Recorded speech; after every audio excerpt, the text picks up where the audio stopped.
নমস্কার, দেখছেন কলকাতা টিভি। অভিজ্ঞতার সঙ্গে শুরু করছি সংবাদ সারাদিন। যে খবরে এই মুহূর্তে নজর রাখবো, ফের বিতর্কে জড়ালো বিশ্বভারতী বিশ্ববিদ্যালয়। বিশ্বভারতী বিশ্ববিদ্যালয়ের হস্টেলে দেওয়া বিতর্কে বিশ্বভারতী বিশ্ববিদ্যালয় হস্টেলে নিম্নমানের খাবার দেওয়ার অভিযোগ উঠেছে সেখানে, এবং জানি সেখানে বিক্ষোভ দেখানো হয়। অভিযোগ জানালে মিলছে হুমকি।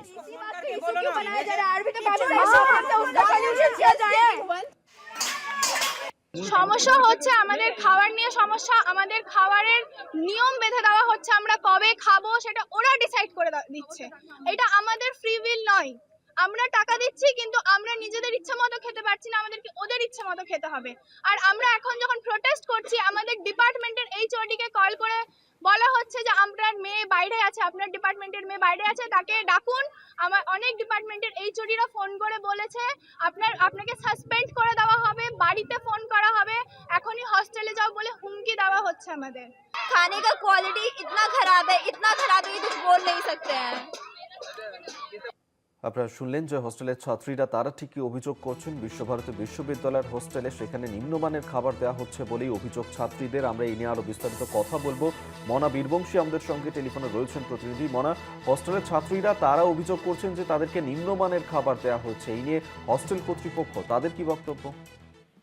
দেখো অভিক, হস্টেল কর্তৃপক্ষ বা বিশ্বভারতী বিশ্ববিদ্যালয় কর্তৃপক্ষ তরফ থেকে এখনো পর্যন্ত সংবাদ মাধ্যমকে তারা কোনো প্রতিক্রিয়া দেননি। তবে দেখো, এই মুহূর্তে দাঁড়িয়ে যে খবরে আমরা নজর রেখেছি, নিঃসন্দেহে অত্যন্ত গুরুত্বপূর্ণ এবং বড় খবর। কারণ তুমি বুঝতে পারছো যে গভীর রাত্রে হস্টেল থেকে, ছাত্রী আবাস থেকে মেয়েরা অর্থাৎ ছাত্রীরা তারা কিন্তু বেরিয়ে আসছে হস্টেল থেকে গভীর রাত্রে, এবং তারা অভিনব পন্থায় থালা বাজিয়ে বিক্ষোভ দেখাচ্ছে ইউনিভার্সিটি ক্যাম্পাস চত্বরে, যা ঘিরে অশান্ত কবিগুরু রবীন্দ্রনাথ ঠাকুরের এই শান্তিনিকেতন, সেটা কিন্তু বলা যেতে পারে। দেখো, যেটা অভিযোগ ছাত্রীরা অভিযোগ করছেন, বিশেষ করে শ্রী সদন যে ছাত্রীনিবাস, বিভিন্ন ভবনের ছাত্রীরা সেখানে কিন্তু থাকেন।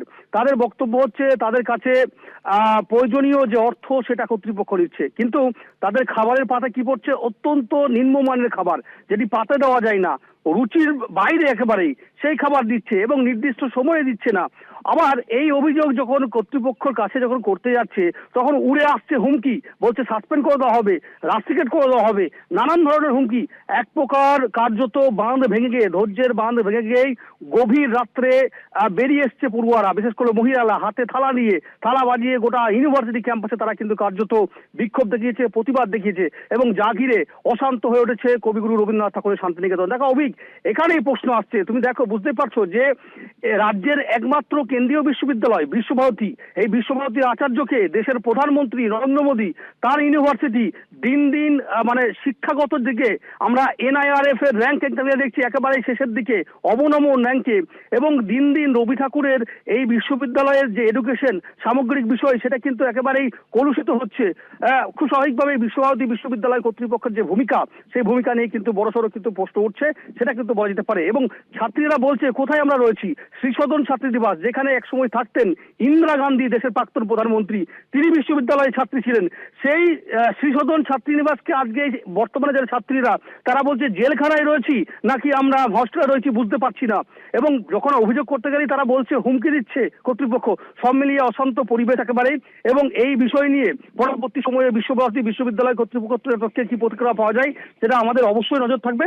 তবে অবশ্যই এই মুহূর্তে একেবারে খবরের শিরোনামে এ রাজ্যের একমাত্র কেন্দ্রীয় বিশ্ববিদ্যালয় বিশ্বভারতী। তুমি বুঝতে পারছো অভিক যে কেন্দ্রীয় সরকার প্রচুর অর্থ বরাদ্দ করে ইউনিভার্সিটির জন্য, সে জায়গায় দাঁড়িয়ে এত এই যে পরিকাঠামো, খাবারের মান কম, কেন এত নিম্নমানের হবে, এটা নিয়েই এখন সরব হয়েছে বিশ্বভারতী বিশ্ববিদ্যালয়ের পড়ুয়ারা, সেটা কিন্তু বলা যেতে পারে। আর জাগরে রাতভর অশান্ত হয়ে রইল কবিগুরু শান্তিনিকেতন, এমন চিত্র উঠে এলো। অভিক, ধন্যবাদ মনা বীরবংশী আমাদের সঙ্গে টেলিফোনে ছিলেন।